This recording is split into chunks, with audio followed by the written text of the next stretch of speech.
On this week's episode, I'm excited to bring on Jason Skeesick as a guest. Jason is the Entrepreneurial Evangelist. He helps passionate entrepreneurs build the foundations and frameworks they need to make a massive impact on this world. He leads the Spear and Clover Mastermind, a large group of like-minded entrepreneurs united in helping one another impact the world of their unique missions. Jason is also the host of the Spear and Clover Podcast, which is available on YouTube and across all audio platforms. Introducing U.S. Army veteran, coach, and entrepreneurial evangelist, Jason Skeesick.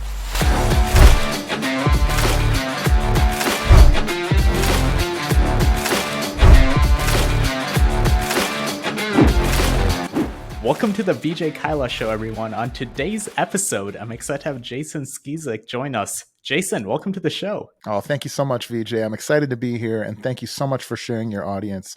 I'm greatly looking forward to this conversation.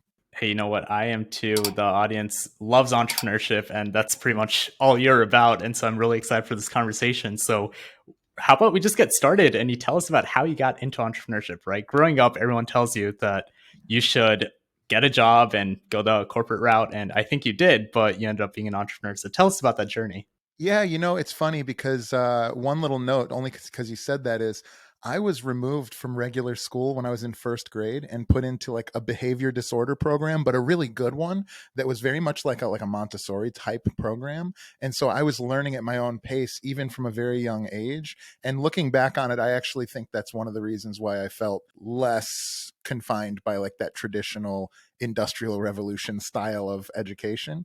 That being said, I came out of school. I went to the Army because I had all the energy and passion in the world, but I had absolutely no focus or discipline. And so certainly I picked that up while I was in my time in the service. And when I got home, I did two things at the same time. I went to school for finance and eventually became like a commercial banker. And I also started a CrossFit gym on a dusty fourth floor of an old warehouse in Chicago. And within a few years, very quickly, I started to realize I'm supposed to be working on a $20 million deal, a $50 million deal. And all I can think about is this dusty little CrossFit gym and it's building its community. And so through that, I became a full-time entrepreneur. And as soon as I did, things totally changed for me. I was starting to see the benefits of all of my passion for my business, but also the discipline that I had learned both in the military and as my time in banking. And so I had this unfair advantage of like knowing how to analyze things and build models and predict things and all sorts of stuff. And then pretty quickly after that, a mentor that I had was growing very, very quickly. He's become a household name, actually. And so he asked me to be a coach for him.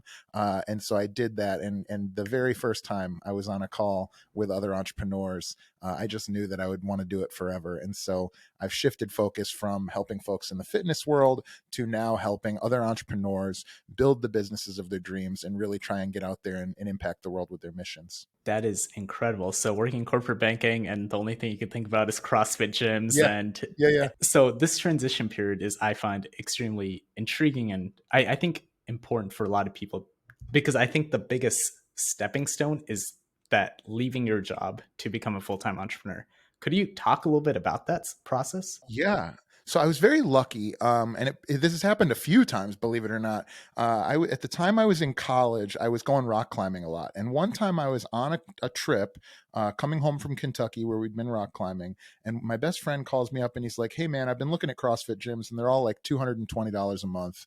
Let's just start one." And I literally just was like, yes. It was immediate. I was like, yes. But remember, I was still in school. And so it was very much like there was this blend. So I never had a job and didn't have the business. And so, at least at that time. And so for me to make the transition, frankly, I remember sitting in one meeting and learning two things. The first thing I learned was it was me, my boss, my boss's boss, my boss's boss's boss, and then like the big guy, and then an entrepreneur. And the first thing I remember acutely from that meeting was everybody but everybody, I could see eye to eye with only the entrepreneur. Everybody else was sort of telling him why he couldn't do the things that he wanted to do. And he was really trying to explain to them, his track record of success and consistency and this great new idea that he had. And so that was one thing. And then the second thing was, I remember thinking about my boss's boss's boss's boss, the guy sitting at the head of the table next to the entrepreneur, and realizing that he lived further away than me. He got there earlier than I did. He worked harder all day long, and he left after me and had to drive home further. I don't care how much money he makes. I don't want his life. I knew that from that moment. And so it made it a lot easier that in my life, typically I've been in the upper part of the pack, not necessarily the best, but definitely in that top percentage in the things that I've been passionate about and that I've tried, whether that's football or baseball or snowboarding or any of these things, school. And I wasn't in this job. I was mediocre as an analyst and as a banker, and I didn't like that at all. I felt like I could do the work, but I just wasn't super passionate about it, and so it felt like I could do it, but it was just draining my energy. And I've since found that there is in fact a way you can fill your day with things that give you energy, and so that's what I've chosen to do. That's great. So after that, you found your mentor, and then you started coaching entrepreneurs. Could you talk a little bit about that process and how you even got in touch with this mentor? Yeah, sure. I'll never know. I can't quite recall how it happened. The guy's name is Alex Hormozy. Most people know who he is these days in our space.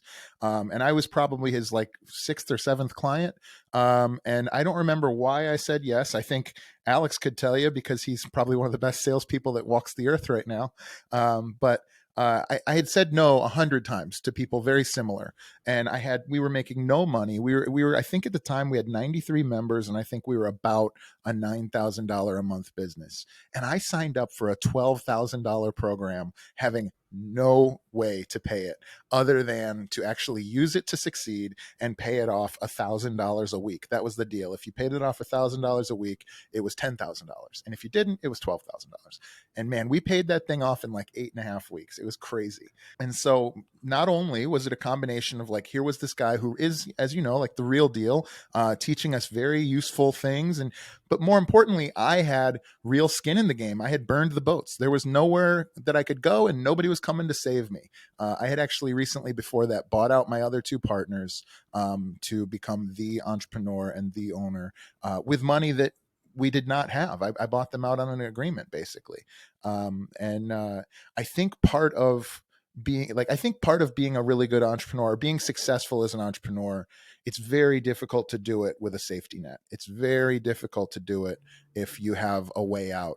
And that's why right there's a flag that says burn the ships, because I find that when I've done that in my life is when I've been the most committed, I've taken the most decisive action, and I've built real, meaningful, lasting, businesses and communities and tribes. Okay, so I'm actually kind of going through that similar thing right now. I mean, it's, I left my job a little bit over a year ago, actually year ago, like today. Get And out of here. Congratulations, man. yeah. Thank you. And, the first year was incredible, right? I felt so much energy going into it. And then, my business related to investment management, market's not doing so well. We're not losing as much as the market, but it's raising capital during a recession or when the market's going down. It's a little bit difficult. It's kind of demoralizing. Using your business coaching expertise, what would you tell someone like me in how to get over it? Well, I think that ultimately, if you believe in yourself and what you do, luck is your enemy. You don't want a good operating environment to build a lasting business. As someone who's an excellent practitioner, I actually prefer the storm because only the strongest trees remain on the hillside when the storm is over. And so, to be honest with you, like if I was in a real estate investment job, I would be like ideal for 2008. Now, I'm not saying that would be fun. I'm not saying that I would make the most money, but I do believe that entrepreneurs are characterized by their ability to work their asses off today to make a lot of money at some point down the line. And I think right now is that time. I think the people that we know as household names now in your space probably were really struggling in 2008 or whatever that time period would be for your particular industry. And so what I would say is, like, if it feels like you're taking virtuous action and it feels like you're doing the right thing and you're not yet getting the results, I mean, you only have one choice. And that is to double down on yourself, double down on the things that you believe in. And I believe, again, this is without being an investor or doing what you do for a living. But I do very much believe that will win out over time. And I think even in investors, the people that get really hung out to dry are those people that try to cut corners and they try to make it quick and they try to do it, the easy way, because there's no such thing as the easy way. There's the hard way, and then there's the really hard way, which is where you take shortcuts and then your life sucks forever. Thank you very much for that insight. And I kind of want to bring the conversation. Sorry, I'm just a little bit jumpy right now, but no, let's do it, man. Like let's go. I love it. Like when you're working with Alex and with Gym Launch and all that, because I'm familiar with this business. At what point do you realize, okay, I'm going to become a coach for this? Because clearly you were successful with your gym through mentorship, and now you use those skills to help other people. Yeah, this is a natural cycle. I mean, you're probably in it yourself right now. And that is and fitness is a really easy one to explain, so I'll use it. But shout out to Doug Larson, by the way, who's a podcaster who told me this years ago. It's like, you're out of weight, you're not happy with your life, so you want to make a change. So you find fitness, right? You find whatever that means, CrossFit, jiu-jitsu, fitness, whatever. You lose weight, it changes your life, and now you're talking about it. You're evangelical about it, right? Like you're telling everybody, oh my gosh, I eat healthy, I feel great, I wake up early before my alarm, I have all the energy in the world, I used to need a nap, I'm smarter in conversations, all these things. And so next, somebody goes, hey, would you mind helping me with that? It sounds like you've had this great transformation. Say, sure. So now you're in your garage with 1, 2, 10 people, and you really enjoy that feeling of passing that on to somebody else. And then so naturally you go, oh gosh, well, I guess we gotta do something. So you start a gym or something. And then that allows you to impact the lives, not of 10 people, but now maybe of 100, 200, maybe 300, maybe 500 people, if you're really, really good. But there comes a time when that scale is you've reached it. And so you have a choice. I can either try to do this multiple times, which I don't think is very easily doable in CrossFit. I think CrossFit's a very tribal business, and it's very, very, very difficult to have multiple tribes under one person, right? And so we could talk about that, but that's a rabbit hole. And so what do? You start to coach other gym owners. Now you're coaching, instead of 500 people, you're coaching, maybe 200 people who each have hundreds. And so then what is the next step after that? Well, now we're talking about writing books. We're talking about having a podcast. We're talking about doing public speaking engagements. Or in my case, just realizing that fitness wasn't my unique genius. It was something I love and am passionate about. But what I really thrive in is sort of teaching people the foundations of how to build a business, how to achieve any goals, how to be a visionary and create something where there once was nothing. And then the second thing would be building community and tribes. I love putting people together. I love supporting ideas when they're seeds and watching them grow. And so that's sort of the path that I've taken. But there's two words that echo in my head all the time, and I think most entrepreneurs will identify with this. The first one is undeniable. I want to be so good, very much like what you're talking about in your industry. I want to be so good I'm undeniable, which means you could take everything from me and I could just do it again. And then the second word is scale. And so much depends on the vehicle that you choose, because if you're a brick and mortar gym owner, there is only so much scale that you're ever going to hit. Whereas if you're an options trader, I mean, you want to talk about scale, especially if you're investing with other people's money or have a big fund. I mean, and so to me, scale and undeniability are just keystones in my brain. I love that. Thank you so much for going through all that. And something that really stuck out to me is you kept mentioning tribes. And for the audience who doesn't really quite understand it, could you talk about tribes? Because I know it's an extremely important concept. Yeah, it is. And so if you're watching this video, this is my Spear and Clover symbol. It's sort of the tribal symbol of my tribe, which is the Spear and Clover Mastermind. But before that, it was Bucktown CrossFit or Chicago Elite Fitness. And, the most proud thing I am of anything that I ever did as a gym owner are the little babies that are running around because their parents met in the gym. It's when I turn on Facebook or open up Facebook and I see somebody posting about hanging out with their best friends, and they all met at my gym, right? And so we live in a community, we live in a culture now where, certainly we have religion, but, humans were evolved in these 150 person tribes all over the world around these common ethics and virtues.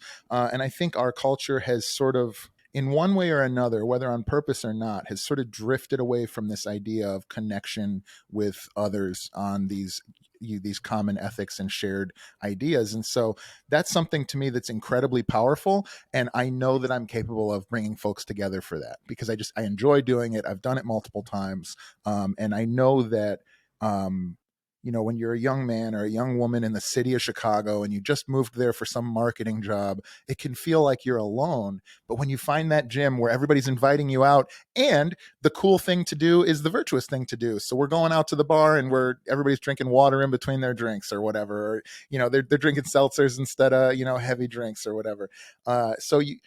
Uniting people under common ethics, I think, is a very human thing to do. And I think it's something that a lot of people feel is missing in their lives, particularly those folks who aren't observing religion in a serious way. I think that's great. So using tribes for a business sense, let's say you're starting up a business, how can you utilize a tribe to, I guess, grow a sense of community so your business can thrive? Well, I've done it both ways, right? And so you need your business to be buoyant in order to take off. So there's a term in like macroeconomics or things like that called replacement rate. Have you heard this term? Replacement rate is the rate at which the Mexican culture replaces its population versus the German culture. And if you look at those numbers, it's like for every German couple that's married, they have one child, which means by definition, they're shrinking in size. And in Mexico, they have like 5 children. And so by definition, they're growing their population in size. And so your business, particularly the types of businesses that I'm drawn to, which are like lifestyle and virtuous and like the idea of helping change people's lives, I want a buoyant business, which means for every person that I get to come in, I want them to reach back and pull 2 more people in.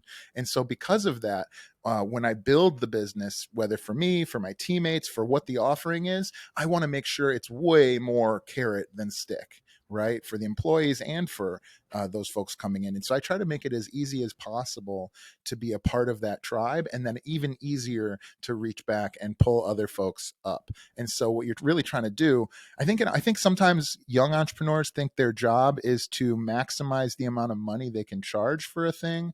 But I actually think the real job of an entrepreneur is to maximize the amount of value you can provide for the minimum possible price, which will then bring tons and tons of scale. Wow, that's a really interesting concept. Maximum value divided by the minimum price to get the maximum holistic value. And I'd like to actually shift the conversation a little bit and talk more about teamwork, because as an entrepreneur, usually it's just one person. Sometimes you have a co-founder. And could you talk about the importance of having a teammate or team member, or is it necessary? Well, it depends. I think for me, it will always be necessary because for me, I've identified, I retired for a year, VJ. I sold 2 businesses in 2 years. And so from November of 21 to November of 22, I had 0 clients, I had 0 partners, and I had 0 employees. And what I found was, number one, I lived a pretty great life. I was just spending time with my family. I was recording podcasts and I was doing jujitsu and kickboxing almost every single day. So I was definitely doing those things that I love to do and I continue to do to this day. But I also noticed that it was much easier for me to not live up to myself, but it was impossible for me to not live up to you. And so whether that's having employees who are looking to me for guidance and for deadlines and for structure of projects and clarity and context of where we're taking this business, or whether it's clients, I don't know if I said this right, but whether it's employees or whether it's clients that are looking for fulfillment or inspiration or to be taught a thing or whatever it may be, I just am so much better at showing up for my constituents than I am at, breaking down brick walls for my own feeling of breaking down brick walls, right? And so that has been huge. I will tell you that being in the military really helped in that regard. I had 2 deployments to Iraq, but the second deployment to Iraq was incredibly brutal work. So we went to a very large base with a small group of like 17 or 18 of us, and we were working 7 12-hour days a week, and we were basically digging holes, laying in conduit pipes, and then pulling miles and miles and miles of fiber optic cable. We were, commercializing the internet on this base into Crit. And it was a brutal, back-breaking job. I didn't get to pick the mission. I didn't get to pick how we did it. I didn't get to pick the people I worked with, and I couldn't quit. And I'll tell you right now, that there are some really magical things that happen when you enlist in a situation like that, where there is just no alternative. You're going to do this. And so what I did was I chose to enjoy it. I chose to step up as opposed to wilt. And if you ask my mother will tell you that I would call her every week and I'd be like, I'm having the time of my life out here. I'm meeting all these great friends. We're getting in great shape. There's just like nothing we can't do. I'm learning how to solve problems and be creative and da da da da da. And meanwhile, there were other people who were really like languishing and struggling with this for very good reason. But we were both doing the same thing. Why not enjoy it, you know? And so then when I got to build a team, it was just so much more important to me that I understood what it means to be in charge of people and to lead people. I'll never forget, I had a sergeant that would walk out and be like, I want those sandbags over there. And like, to him, it was because it looked better to have them 50 feet the other direction. To me, that's an 8-hour labor job. And so understanding that with like the stroke of a pen or like one single sentence, you can just ruin somebody's day. That's always stuck with me, you know? Gosh, okay, so it seems like your motivation's purely on other people, not necessarily on your own self, because you don't want to negatively impact someone else's life. In some regard. In fact, there have been times at the gym where I've let go of people who didn't want to leave but did not enjoy the job. They just didn't. They thought of leaving as failing, or they thought of quitting as bad, or being fired as bad. But there are a couple of people, one in particular I'm thinking of, where I was like, hey, you don't seem like you're enjoying this like you used to. And they were like, no, not really. And I was like, you shouldn't work here anymore. It's okay. Just acknowledge that and let's part as friends. Like, because at the end of the day, I mean, especially the things that I choose to do, they give me energy. The things that I choose to do, they help people's lives. And so if you don't want anything to do with it, and like, GTFO, buddy, like, it's cool. Like, it's no problem. The older I get, the more I view firing or quitting as a kindness to everybody involved. Because same with divorce, right? Like, certainly don't want to get divorced, but I think Louis C.K. said nobody ever gets happily divorced. Like, it's always better to get a divorce than whatever it was before that. And I think the same way with employees. But what I've gotten better at is, since I identified my core values and have done the work for understanding my mission and exactly what it is that we're doing and why it is that we're the ones to do it. Well, now I hire folks more often than not that they get energy from doing the job, and they're easier to train. I'll never forget James. James was one of my coaches. He still works there 2 years after I sold that business, because he's a perfect core value fit. And so to train a new employee typically takes months. And this guy, he had been a client. I tapped him on the shoulder to ask if he wanted to be a coach. And it was almost like the first day he was out there doing it, I could hear my words coming out of his mouth. And there's just never been friction there, because he's a core value fit for me and for my tribe. And then there's other great people who just was always like button heads, That's incredible. So you're able to see whether someone fits your tribe, doesn't. And you mentioned something which is really interesting. You kept mentioning core values. And I really want to ask about what are some of your core values, and for entrepreneurs, how can they build their own set of core values? Yeah, that's a great question. This is a big thing that I do with folks, and I think our method is very, very good, and I've never seen it quite this way done before.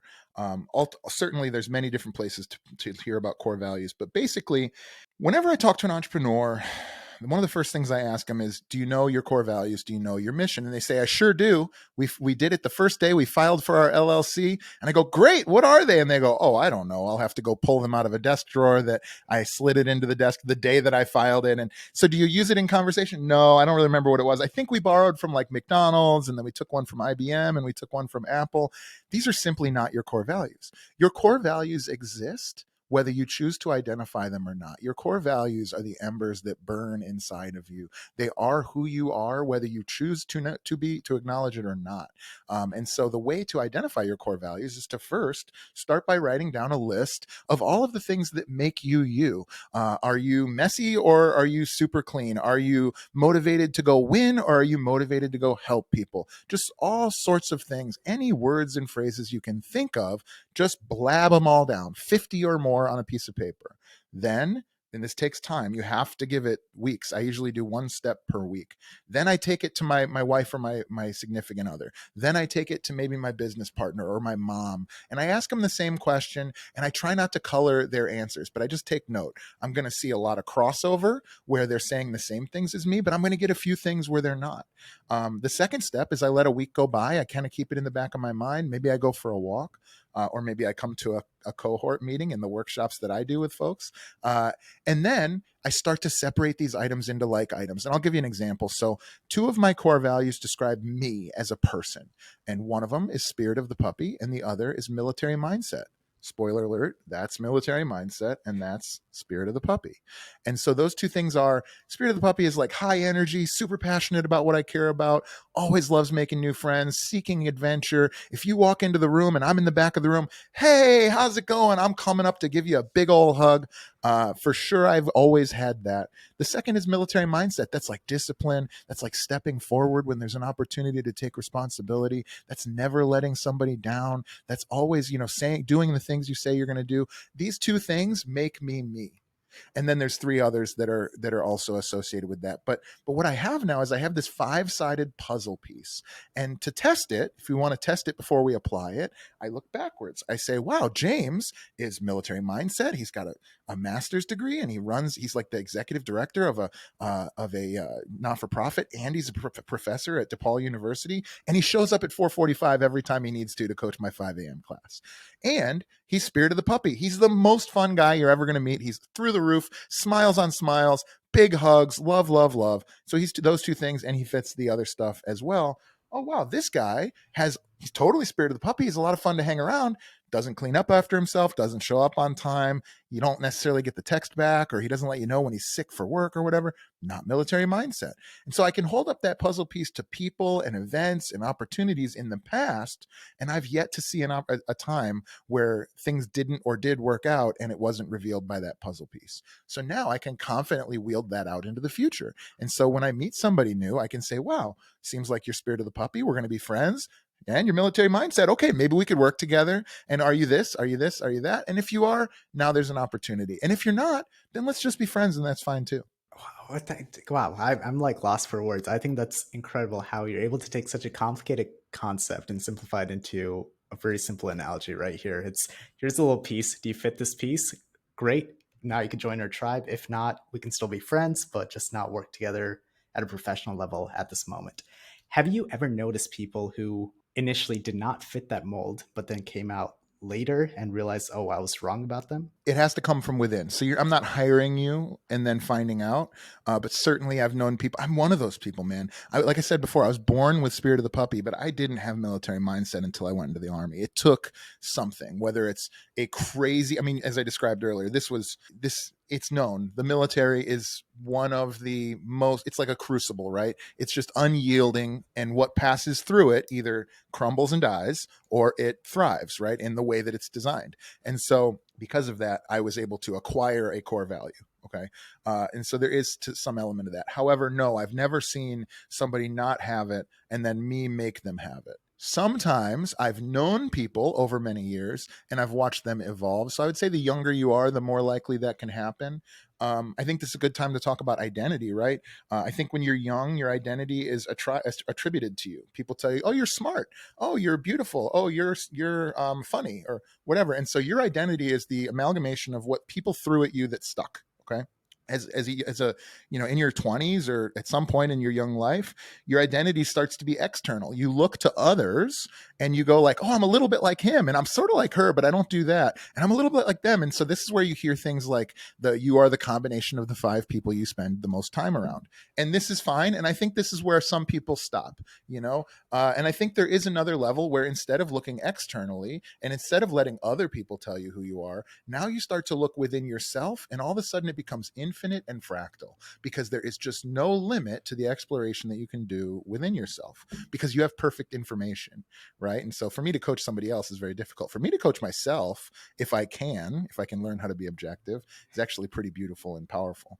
But once you get to that point, you're in that second step, I could see where a young person may think, I want to be a titan of industry, which means I need to screw people over and behave like Donald Trump or somebody. Not to pick a name, but like, I'm going to screw people on deals, and this is how we get over. And or my dad used to, fill up his gas tank and we'd drive away. Ha ha ha! We got over on them or whatever. Whereas at a certain point, you have to look within and say, like, is that something that I can ethically stand behind? And is this how I want to behave? And, my system has arrived at these bad results enough times to where I realize I need a new system. So you can look within yourself. It's very difficult. How is it using someone close to you to kind of tell you where you're right or wrong without necessarily burning relationships? It's like, how do you accept criticism? Yeah, it's really hard, especially for entrepreneurs, because we have these ideas and we have I think what you have to realize is you have two choices to feel strong. You can feel strong by protecting yourself and building a facade, in which case you better win every time. Because the first time you lose, that's going to shatter you. You see this in fighting a lot. The guy with the big puffed up chest who stomps into the arena and then crushes, runs right through everybody. Ronda Rousey famously was this way. Mike Tyson, when he lost, really struggled. There's numbers of examples. Conor McGregor. They're unbeatable in that facade. Or you have that other person who actually says it's scientific method. They say, attack me from every angle, and whatever remains will be the truth. And so the reason I love podcasting, the reason I love MMA or jiu-jitsu, the reason I loved CrossFit, the reason I love these types of art forms is that they're the capital T truth. There's no one shoving any of those things down your throat. If something works, we adopt it and assimilate it in. If something doesn't, we throw it away.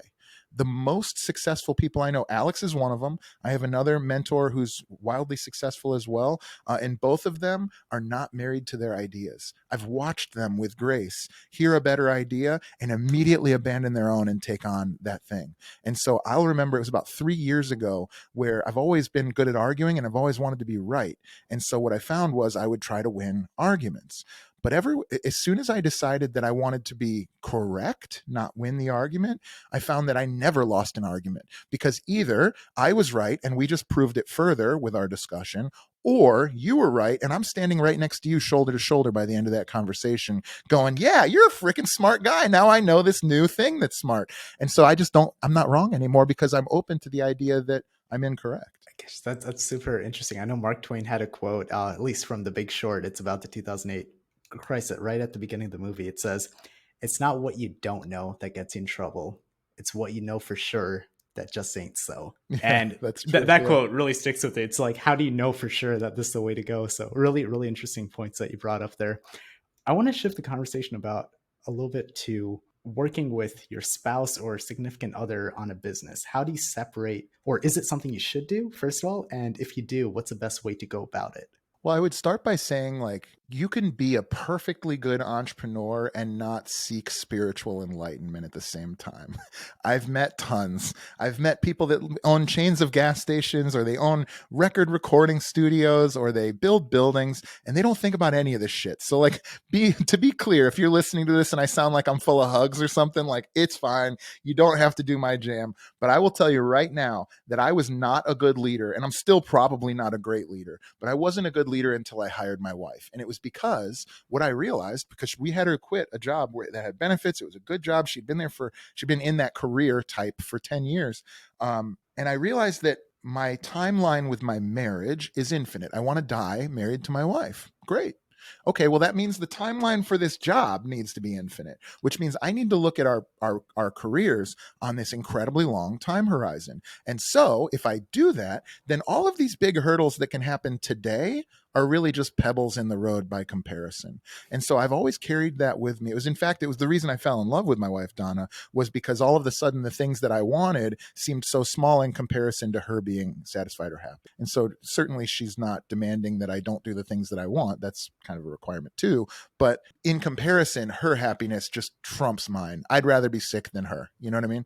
And so once I did that, I realized, wow, it's actually kind of easy to work with Donna, because I think about this long timeline. I have so much more grace, which comes from strength. I have so much more grace when something goes wrong around her. And we strategically sort of removed our positions from bumping into each other when time was a compressed factor. I think that's a big factor too. Like, I don't want to have to like debate with her when time is a crunch. It makes it much more difficult than when I need to like execute.